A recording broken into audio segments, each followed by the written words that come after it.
let's do it. Is there anything that we have to do in terms of moving to the session? Just No, I will introduce you guys and then we'll go ahead and get started. Awesome. I can see your slides, so it looks like we're good. Perfect.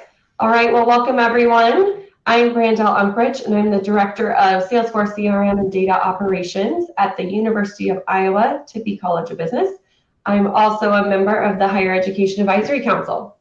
So welcome to our event today. In this session, Raymond and Katherine from Fordham University are going to share how they've helped advisors improve their efficiency. So please engage in both the chat and go ahead and ask any questions you want in the Q&A. So let's welcome Katherine and Raymond. Thank you, Brandel. Appreciate it. Let me just swap our slides. So I'll give you a little bit of backdrop. My name is Ray Belanfante. I'm Director of Application Services here at Fordham University. I oversee a large DevOps team, enterprise apps, core apps, web team, database, rapid application, and enterprise processing and content, just to name a few. As such, there's an emphasis on creating a sustainable operating model that focuses on improving efficiency across the university, increasing productivity while controlling cost. I've worked with my team to develop strategies that aligns with our CIO vision and overall IT and university strategic goal to leverage technology to empower our Fordham administrators and students. Katherine? Hello, everyone. My name is Katherine Gomez, and I'm the Assistant Director of Core Applications at Fordham University. My department operates under the leadership of Raymond Belanfonte, and we are in charge of numerous platforms that play a vital role in supporting teaching and learning, with Salesforce being one of our key focuses. Right. So for today's session, we really want to, have a conversation with the team just to kind of give our feedback on our use case with Salesforce. So I do think to some extent, while it's not necessarily unique to Fordham University, there's a lot of similarity that spans across different universities. That being said, Katherine, can you give the team an insight based on the architect diagram that we have for Salesforce? Yeah, absolutely. So our CIO gave us a task about a year ago to roll out Salesforce in a very compacted schedule. We were asked to roll out Salesforce for academic advising within a 6-week timeline, which we took on the challenge gladly, but it certainly was a challenge. So what you're seeing here is sort of our ecosystem. Our system of record, is Solution with a data integration tool that we're leveraging that is feeding our data into Salesforce. Within the Salesforce platform, we are using the Marketing Cloud, and we're also using the Education Cloud.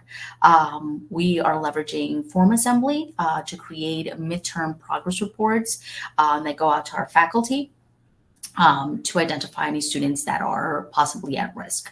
We're also using a tool called Riva that does calendar synchronization between Salesforce and our Google Calendar. And we're also leveraging the Fordham Student Hub, which is the view for the students. And this is this is sort of like the meat of our platform, because this is where we are meeting our students where they are, right? This is their one-stop shop for all of their services, right? Whether it is academic advising or counseling, this is where they schedule all of their appointments. This is where their success teams and tasks and appointments are. And is there one single pane of glass for all things, all services within the university. Right, so we have approximately about 130 active users that's using the platform, and we'll circle back later in our presentation to speak more about the 67.94% growth since 2022, because that number is significant. But like I said, we'll speak more about that just to give some backdrop in terms of Fordham University. Fordham University is a top-ranked Catholic university in New York City, offering exceptional education to the Jesuit tradition. Taking into account the core value of the Jesuit, really caring for the whole person, and looking at Salesforce, we'll speak about how that translates, right? So we currently have 182 years of history, 17,000 plus enrollment, 9 schools, and 5 different campuses. And this year, September 20 23, we welcome the class of 2027 to our campus, which is the most diverse class in the history of the university. That comes with many opportunities, but it also brings many challenges. And we're prepared to meet our students where they are, leveraging tools like Salesforce and Kona to ensure their success. Okay, so for today's agenda, we're going to share with you why we decided to go with Salesforce and to share really some of the lessons learned, right? So there are challenges. And as we talk about having 182 years of history, what that means is that there's a lot of tradition that we've held on to, right? And as I'm sure is the case for many universities launching a new application, it's a matter of adoption, right? So anytime you're presented with new technology, there's always going to be met with a level of, and I want to say anxiety, because folks don't really know what to expect. We're going to talk through that. Really, how did we partner with our community to ensure that they're successful in terms of using the application and driving adoption? We're going to talk about some of the challenges that we view as opportunity and how did we overcome them, and talk about some of the solution options that presented itself, and really where we landed on in terms of Kona, in terms of the architecture of their search capability to provide to our Fordham community a platform that they can use. Okay, so why Salesforce, Katherine? Why Salesforce? As many universities are encountering, we need to cut down on our spending. We need to find ways to economize, right? At Fordham University, we're no different than any other university. We have redundant systems. We have systems that do the same thing. And this was our way of not only streamlining our services, cutting down on our cost, but also giving our students one holistic experience, one unified experience.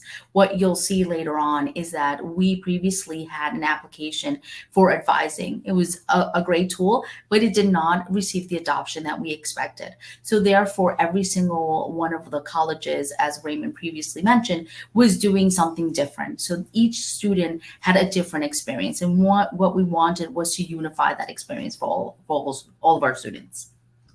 Yep. So why Salesforce, right? So the simple answer, of course, is it's going to come down to budget. So similar to most universities, there are redundant application, and our decision to move forward with with Salesforce was decided on by our CIO and the senior leadership of the organization. So we needed to have a platform that's cloud-based, right? SaaS, a platform that is easily customizable while being very robust, flexible enough to, of course, scale.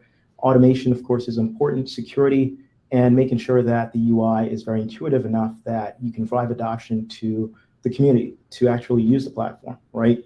So aside from dollars, it does come down to making sure that all these boxes were checked. Absolutely. One of the major concerns for us is security. We are very security conscious, and making sure that it's cloud-based application was really important to us. This allowed our engineers to be able to concentrate on more high-touch activities, right? Rather than patching systems and keeping infrastructure up to date, what they were doing is being able to really create things that would be of value to the students and to the advisors, right? That's where that automation came in. We were able to create flows and create automation that really would add value on day one, right? Sometimes with low code or even no code, right? So our adoption within IT was really fast as well, right? Customization was something that was very important. Having nine different schools and 5 different campuses, making sure that the customization for that school and for that department was unique was really important. So how does that translate, right? So we have our application stack listed at the left, and I'm sure it's similar to most of your university application stack. We have redundant applications. So we have Sugar CRM, we have email marketing platform that we use for email communication, and of course having a preference management, just to name a few.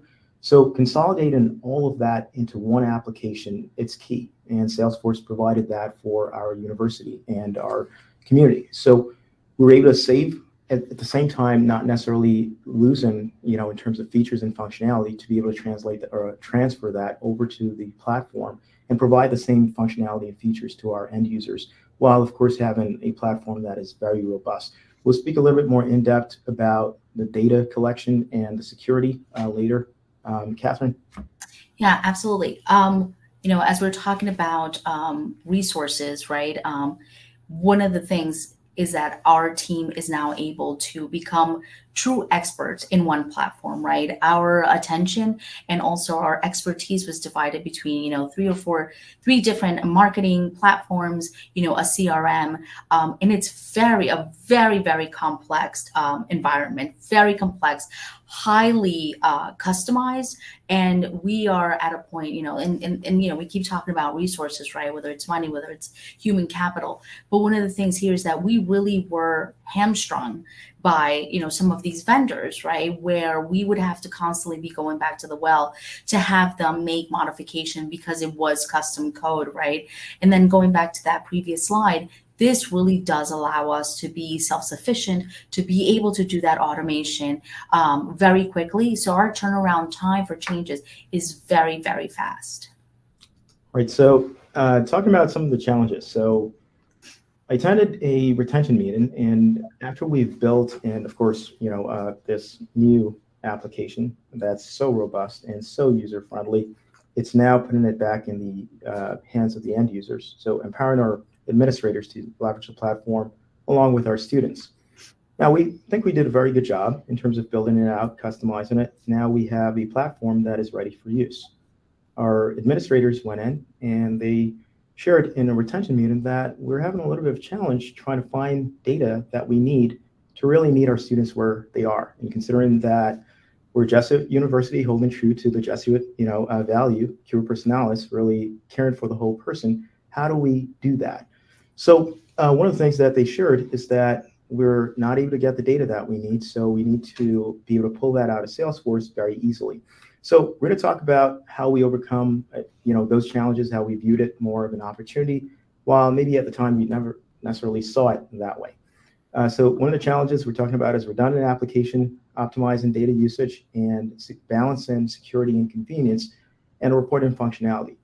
Of course, security is important, right? Whenever we talk about security as it relates to our system of record and the data that flows over to Salesforce, it's important that we're granting folks the access that they need based on their having the right to see and view those data. Because of course, taking into account FERPA, GDPR, all those data standards and policies that we have in place, we need to make sure that the platform is secure enough and those who are accessing the data have a right to do so. So that was key as well in terms of how we built that out. In terms of the challenges, in terms of reporting functionality, we'll speak a little bit more to that in terms of how we overcame those challenges, just to name a few. Right. In regards to the reporting, Raymond was hearing this from a retention meeting. We created one of the interesting things about this whole project is that we really worked hand in hand with those advisors. Right. We were IT was really partnering with the different stakeholders throughout the university to make sure that this was something that was going to really add value, that was really going to benefit not only the advisors, but the students, right? So we hear from, the student success liaison that she really needs to get information on very specific group of people in order to do, retention and outreach, right? So what good is all of this data and this robust platform if advisors and, the people who are really at the forefront assisting students and making sure that they're successful, if they can't really be very granular about the population that they're trying to reach?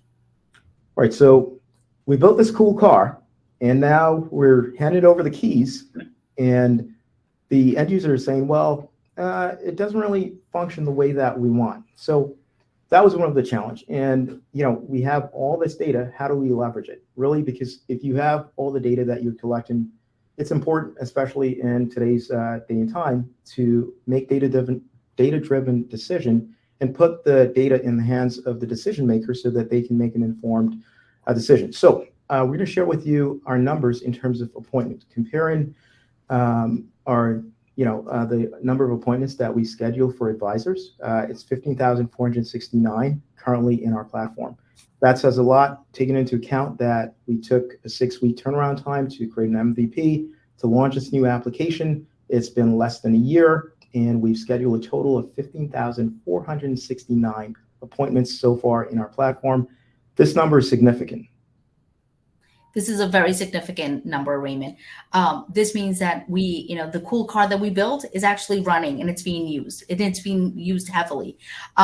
15,469 appointments that have been created through the Student Hub. The Fordham Student Hub is what we're calling it. For academic advising and student counseling, right? Students are coming here at their, during their own time, when it's convenient for them. It's about convenience. It's about, we keep saying this, it's about meeting students where they are. And there's a greater visibility from all of the different services throughout the university as to, that cure personalis, that whole, holistic view of that student and caring for the whole student. So it's a very impressive and significant number for us.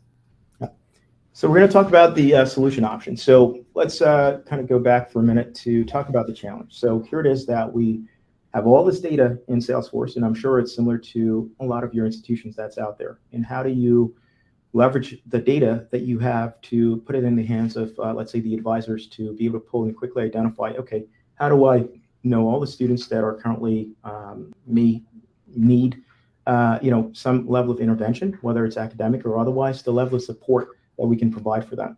So that wasn't something that was easily done. And as we brainstorm a solution, we worked with our partner and with our business partners to identify, okay, how can we solve this problem, not necessarily from an IT perspective, but also from a end user perspective, taking into account what our advisors are looking for, what our deans are looking for, whether it's the academic record side of the house. How can we partner with them to get them that information? And of course, us being IT, we're thinking, okay, here's a problem. It's easy to solve. Maybe it is that we leverage the native functionality within Salesforce and build out a series of reports, right? Or could we potentially leverage, let's say, Power BI to create that report? Now, what I'm showing on the screen, I'm sure it's something that a lot of us have seen. A lot of you currently have this in your Salesforce platform, where you have reports that look like the top left, right? You have a graph that shows, okay, here's what's going on. We got about 1.3 thousand students that's in the platform, and you have different reports that you've built out. And Power BI was an option that we said, well, maybe we could leverage that to populate and create a data visualization of what it is that our advisors are looking for. This didn't really solve that need, and we'll speak a little bit more about it. So Katherine, in terms of your team building out these reports, right? Because pretty much I delegated this task to your team to say, okay, we need to have some reports built out. How did that go? What was the journey like for your team? It was a ever-evolving task that became unsurmountable, to be quite honest with you, because we started talking to this core group of advisors and said, hey, tell us what it is that you're looking to report on, right? And we kept getting the same word, everything. And it was like, well, you need to narrow it down. And it was like, no, everything, right? So we started with 8 reports. 8 reports grew to 19. 19 grew to 22. And at that point, it became really clear that rather than adding value, we were becoming report writers, right? And that it was going to be a task that was going to be ever expanding, ever evolving. And we really were not even meeting the initial need, right? Because as soon as we created the 19th, there was a request for the 20th, right? So it was overwhelming my team. Right. And, as we talk about these reports that we built out, there are some, pros and cons, right? So one of the cons is, okay, you have this report, but it didn't necessarily encompass all that was needed. So it's only specific to a certain population, whether it was the advisors or it's, let's say, someone in career services or academic record side of the house. Their needs vary, right? And there are a lot of idiosyncrasies that each department needed that wasn't necessarily fulfilled with this particular report that was built out. So we're going to talk about the solution, right? And how, how we landed there. So how did we arrive at Kona as a solution? So I'll just, kind of go back a little bit, when we did present the option, if you remember, Raymond, of saying, hey, how about Power BI? That was not a, that solution was not well received, because what we were trying to do is essentially turn, our advisors who are at the front line, talking every day with our students, we were taking away time from being with students to turn them into business analysts.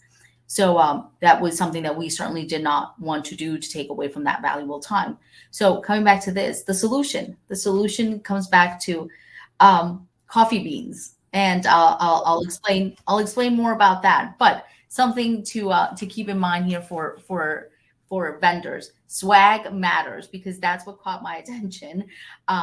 In talking with Kona, they were giving away free coffee beans. But all jokes aside, once I started talking to them, one of the things that I said, well, I need to report on anything, and it needs to be quick, and it needs to be, a very low barrier to entry, right? Like, they need to be able to do the reporting and the filtering without any need for mass training, the way that you would with a Power BI report, right? That requires a certain level of expertise.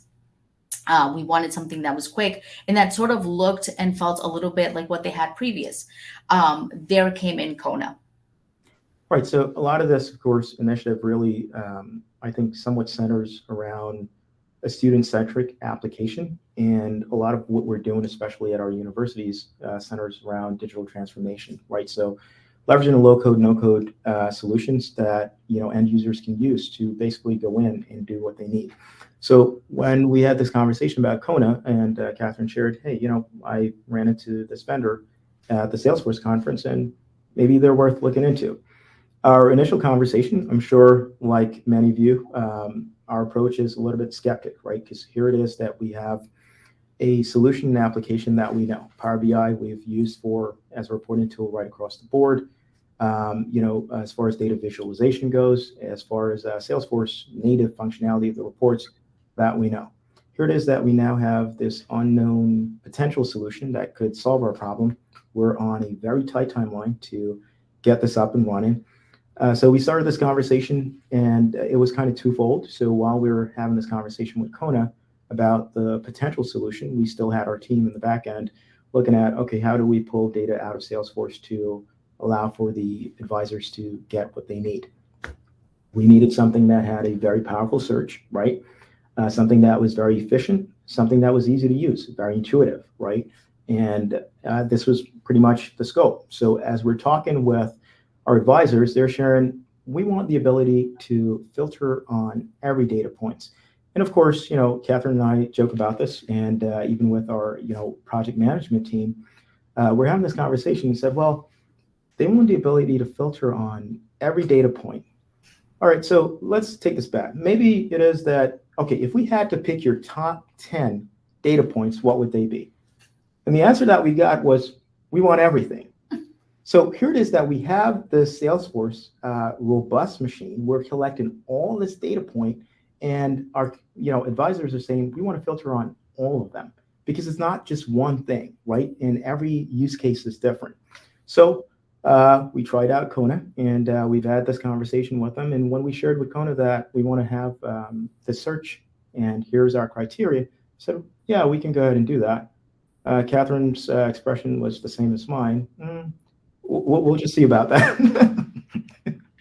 So let's talk about what does Kona Search looks like, right? So one of the things that we like about the search capability is that it's built into Salesforce. So you're not necessarily going outside of Salesforce to use the search feature. And the thing, if you take a look at the left where we have different facets, right? So once you do your search and you identify the population that you want to target, you can further drill down. And let's say that if we want to drill down based on gender, ethnicity, and different values, you have those options as listed at the left with the facets. And as far as the search capability, can you give a little more insight, Katherine, in terms of the search?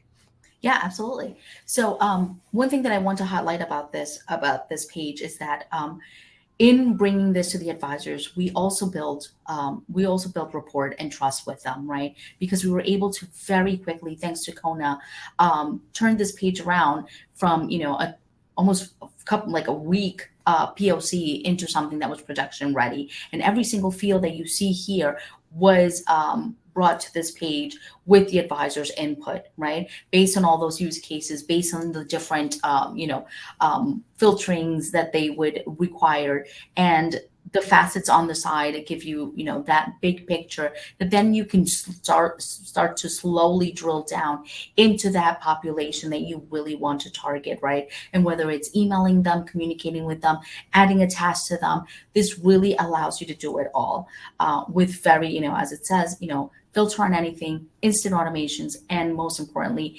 no training needed. And what Raymond said was so key, keeping them within this ecosystem, right? Because the different solutions that we were proposing took them out of the ecosystem, right? Whether it's going to, even if it's single signed you into Power BI, you were exiting the platform, right? This really kept you within Salesforce. Same look and feel, with again minimum training, gives them the ability to filter on anything, and also this is something that we can keep adding on to, right? We can keep adding more fields, and the turnaround time from from proof of concept, to production was, I would say 2 weeks. Yeah, it was about that, right? And okay, so we have this cool search feature. What can you do with that, right? So I think the other most important part as well is that you can take action on it, right? So you have the ability to export that data, or if you wanted to leverage that data in a campaign, you have the ability to do so, right? So I know that there was a use case, Katherine, that you worked with the advisors, you and your team, to quickly identify this population that you wouldn't ordinarily be able to pull out from our native systems. So can you speak a little bit more to that?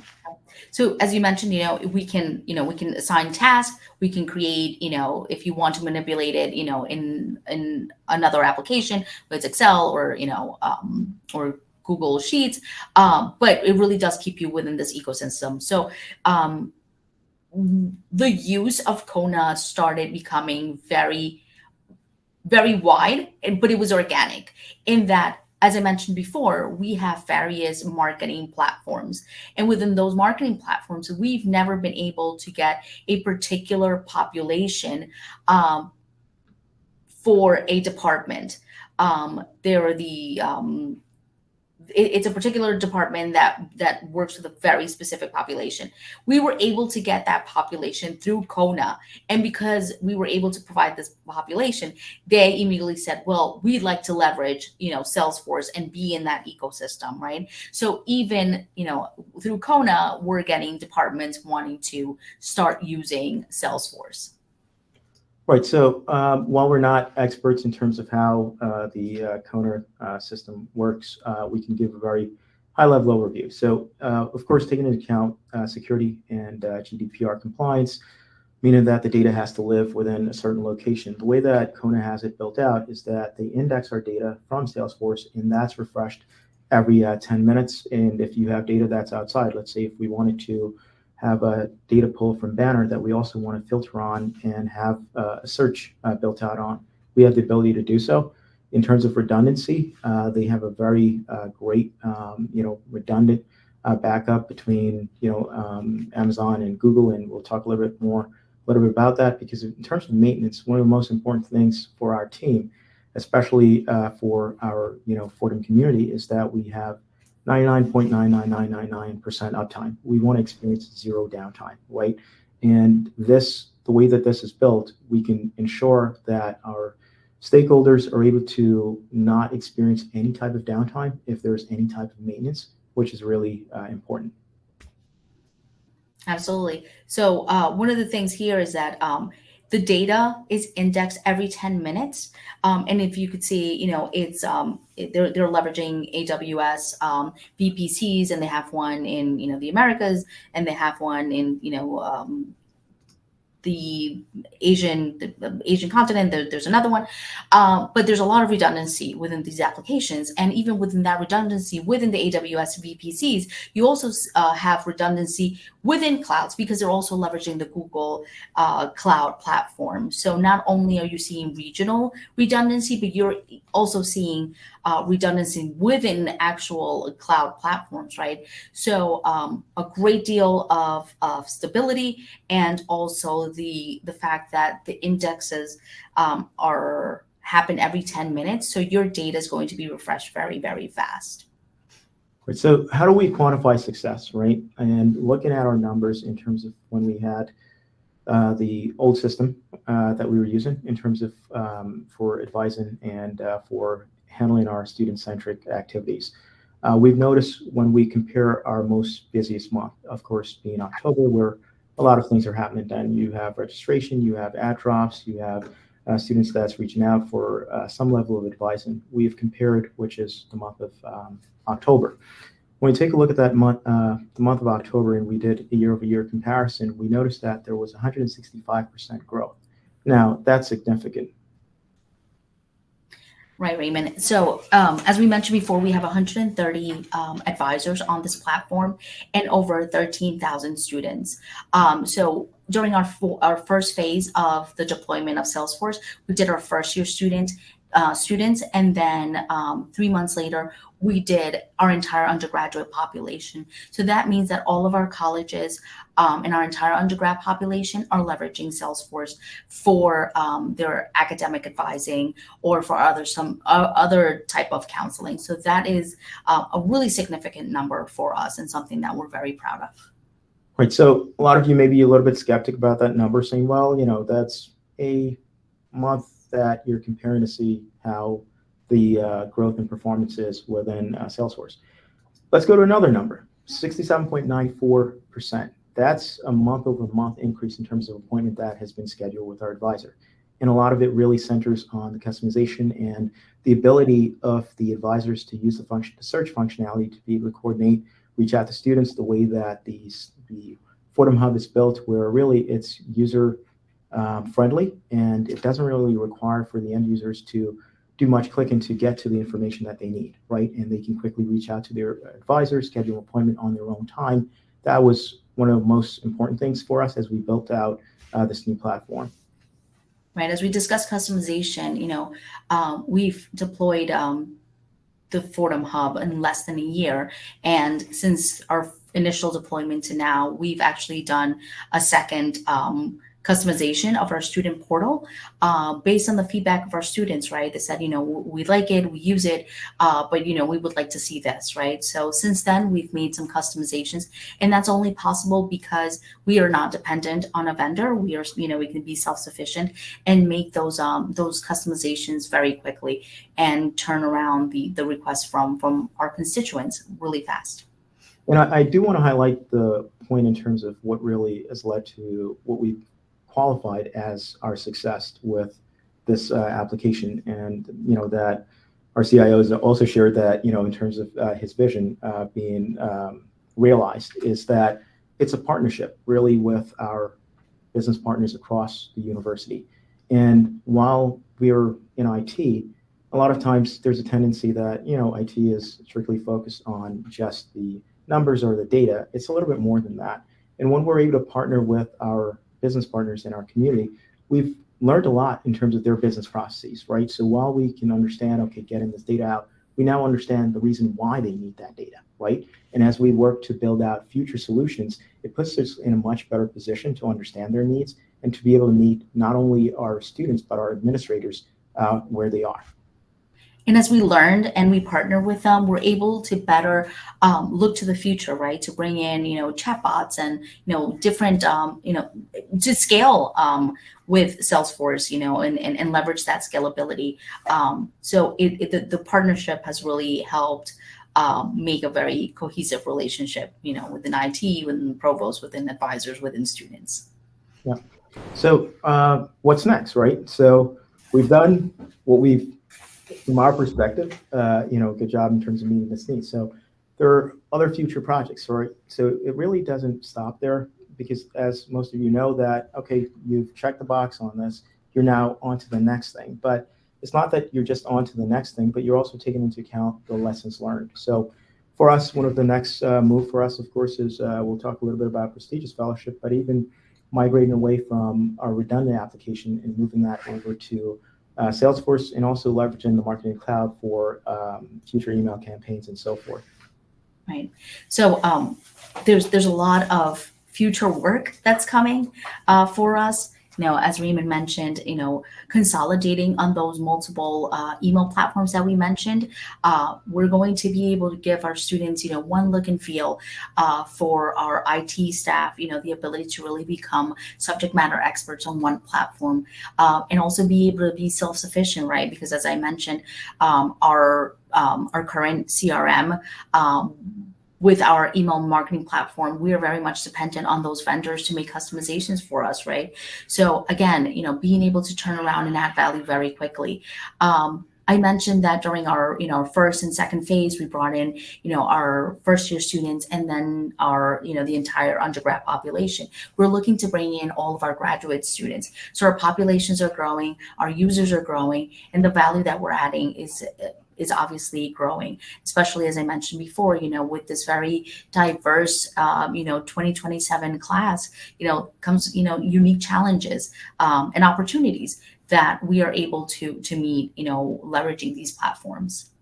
Right. And for us, really, it's not just saying it because it's just something to say, but it's really taken the approach that cura personalis. It's really caring for the whole person, and how can we do that in a very efficient way, taking into account that our needs are different, and similar to the fact that many universities have different idiosyncrasies. It's the same with our student population, and you can't really take an approach of one size fits all. And having this platform allows for us to not just have a blanket approach, but really we can go in, like I said, with the search functionality and leverage that in terms of data. There's a lot that we have there. And as far as automation and leveraging artificial intelligence, that's some of the things that we're looking into in terms of future approach with this platform. And at the same time, having these things in place will allow for us to free up our resources to become subject matter experts in other areas, and as well as freeing up our advisors, right? And what can we do with AI potentially to quickly identify students that are at risk, and to be able to meet them, where they are, and to do some level of intervention. So there is a lot that's there, and I think for us right now, as we're scratching the surface, but we're definitely looking forward to the future. Absolutely. Something else just to add on, Raymond, is that we are not only caring for, our students through those 4 years, we're also, doing career service advisement, and that's coming through the hub. So again, really focusing on the hub being that one-stop shop for all things and all services in the university. Awesome. Well, great presentation. I especially loved your budget heaven slide, and related to the fact that they wanted everything. We've experienced that as well. We probably have time for just a question or two, because we are really quickly approaching the bottom of the hour here. But one hopefully quick clarifying question is, you did mention that you really talked about Kona Search and implementing that. You also have an advisor booking system you use in the hub, or how do those relate? Because this sounded like it was mostly about Kona Search. So how do they book those appointments? And maybe that's just a quick clarification there. So students are able to schedule appointments with the advisors, but also the students can, through Kona, really drill down on those populations that may be at risk, that they really want to target, and be able to be proactive and reach out to them as well. So it's sort of like a bi-directional, relationship there. Students can meet with the advisors, at their convenience, but the advisors are also being very proactive to reach out to those students and make sure that they're successful during their 4-year career at Fordham.